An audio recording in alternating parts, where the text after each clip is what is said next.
Former Deputy Chief Minister and NPP Vice President Prestone has condemned the attack on the premises of HSPDP MLAs for supporting the NPP-led alliance to form the next government in Meghalaya.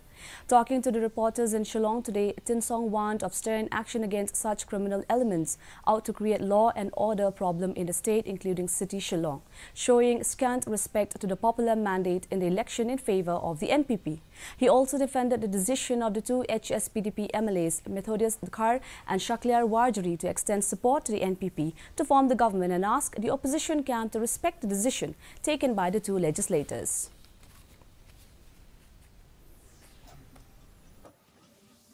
Great concern about what has happened last night. We have seen it.